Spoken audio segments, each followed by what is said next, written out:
Pada kesempatan malam hari di bulan suci Ramadan yang berbahagia ini, saya ingin mencoba untuk menyampaikan kuliah 7 menit dan materinya mungkin selalu diulang-ulang. Tapi kenapa ini saya ambil? Karena memang ini yang paling mendasar, paling krusial kita sebagai hambanya Allah umat Nabi Muhammad. Saya akan mengambil materi singkat 7 menit ini saya akan manfaat untuk mengulas tentang sholat. Jamaah yang kami muliakan, alhamdulillah pada malam hari ini kita bagian daripada umat Nabi Muhammad, hambanya Allah Subhanahu wa Ta'ala yang terpilih. Ini bukan perkara mudah. Kaki kita melangkah sampai sini. Tadi saja barusan kita melaksanakan sholat berjamaah. Ini mungkin kita nggak biasa-biasa saja atau sederhana, tapi hakikatnya luar biasa. Masih banyak saudara-saudara kita yang hari ini belum tertutup hatinya, apalagi melaksanakan sholat berjamaah. Tapi tentu kita bagian daripada hamba-hamba Allah umat Nabi Muhammad yang hari ini dipilih untuk melaksanakan sholat isya berjamaah. Semoga kita selalu senantiasa istiqomah melaksanakannya. Hampir semua umat yang diturunkan oleh Allah dari nabi-nabi terdahulu perintahnya sholat. Hanya saja umat Nabi Muhammad, umat yang sempurna, umat yang paling perfect, di mana penyempurnaan sholat ini dilaksanakan, diperintah oleh Allah melalui Nabi besar Muhammad Shallallahu Alaihi Wasallam melalui Isra dan Mi'raj. Menandakan kita sebagai hamba Allah, kita merendah-rendahkan diri kita, fisik kita, hakikat kita sebagai hambanya, menundukkan dan merendah-rendahnya, maka diperwujudkan dalam bentuk sholat. Kenapa orang bijak mengatakan sholat adalah tiang agama? Karena sebuah bangunan kita analogikan, tanpa tiang tidak bisa bangunan itu berdiri. Tapi bangunan bisa berdiri. Andai kata tidak ada fondasi masih bisa bangunan itu berdiri. Tanpa dinding bangunan masih bisa berdiri. Tanpa atap bangunan bisa berdiri. Tapi seandainya tanpa tiang, maka dapat dipastikan bangunan itu tidak berdiri. Itu perlunya ibadah kita. Begitu pentingnya. Manusia tanpa tangan masih disebut manusia.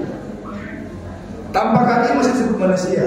Jadi seandainya tidak ada kepala, maka dipertanyakan apakah itu manusia. Artinya dari segala macam bentuk ibadah, sholat adalah kepalanya. Amin. Yang luar biasa saudara-saudara, andai kata kita sebagai umat Nabi Muhammad diberikan kekuasaan dan kekuatan begitu luas terhadap kita semua. Sholat berjamaah ini luar biasa. Bukan hanya derajatnya yang dilipat gandakan, tetapi dijamin tatkala kita melaksanakan sholat berjamaah, insya Allah diterima oleh Allah Subhanahu wa Ta'ala.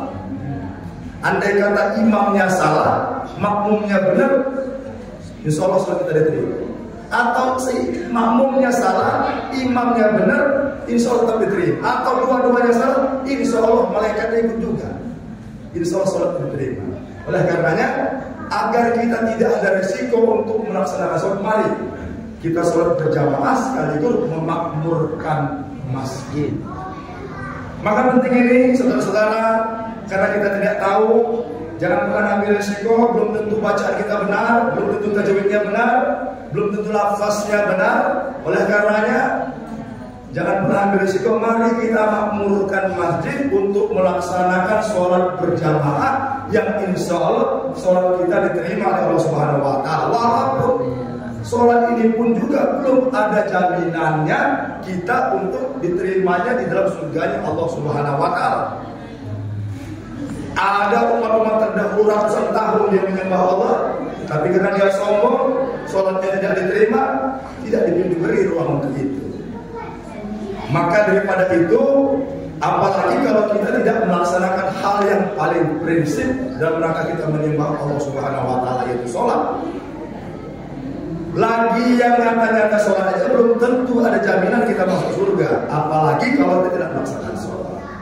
Oleh karenanya, mudah-mudahan kita sholat khusyuk, lapang dada, rahmat Allah Subhanahu wa Ta'ala turun turun kepada kita hingga kita menjadi umat-umat yang terpilih, hingga kita kelak pada saat kita meninggal dalam keadaan husnul khotimah. Setelah itu proses selanjutnya kita diterimanya dalam surganya Allah Subhanahu wa taala. Amin. Tentu dalam bulan Ramadan, bulan yang penuh hikmah, bulan penuh berkah, bulan penuh kemuliaan ini, mari kita bersama-sama untuk memotivasi diri kita agar kita selalu istiqomah untuk melaksanakan perintah-perintah Allah, utamanya sholat berjamaah. Kita mulai dari subuh sampai ke subuh lagi. Tentu ini bukan perkara yang sederhana untuk melafalkannya, sederhana untuk meniatkannya, tapi memang berat untuk mengimplementasikannya. Tapi insya Allah, dengan kita memohon ridho Allah, dengan kita benar-benar khusyuk dan hikmah, mudah-mudahan kita setiap saat terpilih menjadi hamba-hamba Allah, menjadi umat yang Nabi Muhammad, yang insya Allah kita akan mendapat syafaatnya. Mudah-mudahan di bulan Ramadan bulan penuh berkah ini, bulan penuh pengampunan ini, kita semua menjadi hamba-hamba terpilih hingga kita kembali menjadi fitrah kembali, hingga kita mampu melaksanakan dan melaksanakan ibadah bulan suci Ramadan ini dengan segala macam bentuk ibadah, khususnya ibadah sholat berjamaah selalu di rumahnya Allah ini, hingga kita dipertemukan kembali dalam kesempatan yang lebih baik dalam rangka kita menyongsong bulan suci Ramadan ke depan dengan kita lebih khusyuk dan hikmah menjalankan perintah-perintah. Demikian jamaah yang kami muliakan, khutbah kuliah singkat yang dapat kami sampaikan dalam kesempatan yang berbahagia ini. Semoga yang singkat ini benar pada tangan Allah,